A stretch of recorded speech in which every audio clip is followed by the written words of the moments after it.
Hey, it's Billy Vega from Billy Vega's Scale Model Garage. This is another completion. This was right after the GTO in '93. This one actually was built in '93. And I felt kind of bad because it was the only thing that I got completed for the big MDA show in Roanoke that year. And it wasn't so bad after all because I forgot how many models it was, 350, 400 models. This one, because it was so different, actually took a best of show.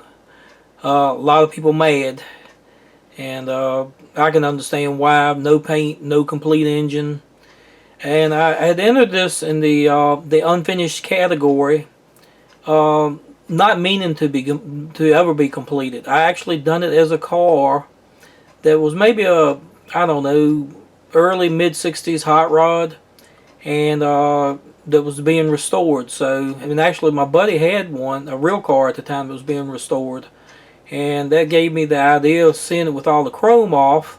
That I would do this model in that way, the glass out of it and everything, and actually, drilled holes where the chrome was supposed to bolt up to and everything, and actually got clips on the bottom where the rocker molding would be, and the holes where the door handle and door lock would be, and got hood hinges and with the springs in them or whatever. And like I said, since this was a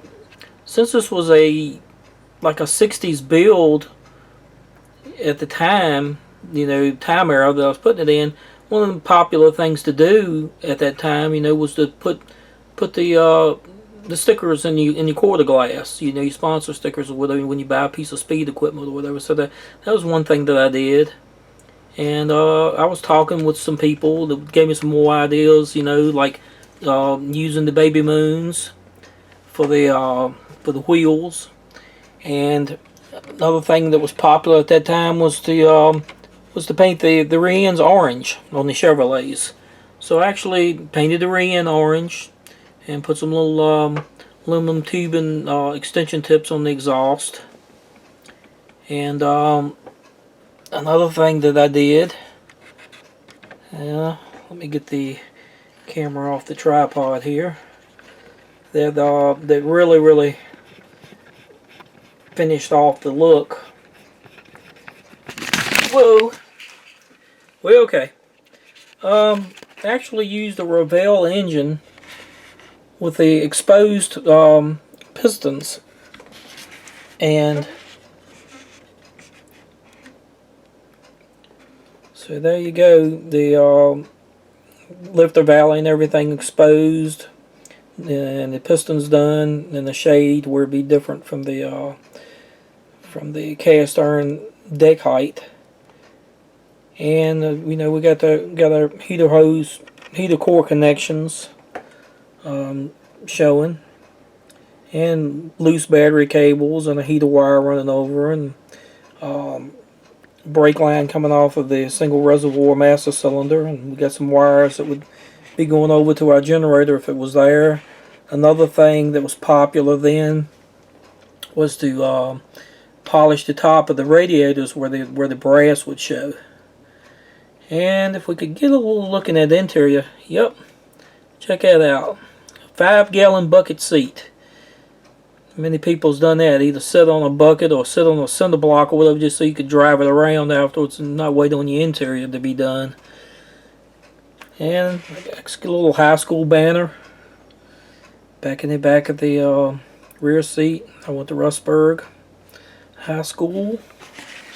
And we got a little toolbox in there with some wrenches laying on top. And the only thing, this model was unchanged. Oh, another thing, 6x9 speakers in the rear deck. Another thing that I did add to this car years later, I think it might have been maybe about 10 years ago, is I actually did add a photo etch grill out of one of the AMT kits, one of the master kits. I forgot what it was called on that 57. Just to put the grill bar in there, and we got the wires hanging through where the horns would be. But it was a fun build. It was a very unique build at the time. A lot of people liked it. It really opened the primer category up. and definitely turned some heads. Anyway, I hope y'all like this. It's one of my favorites. Anyway, Billy Vega signing out. Over and out, that is.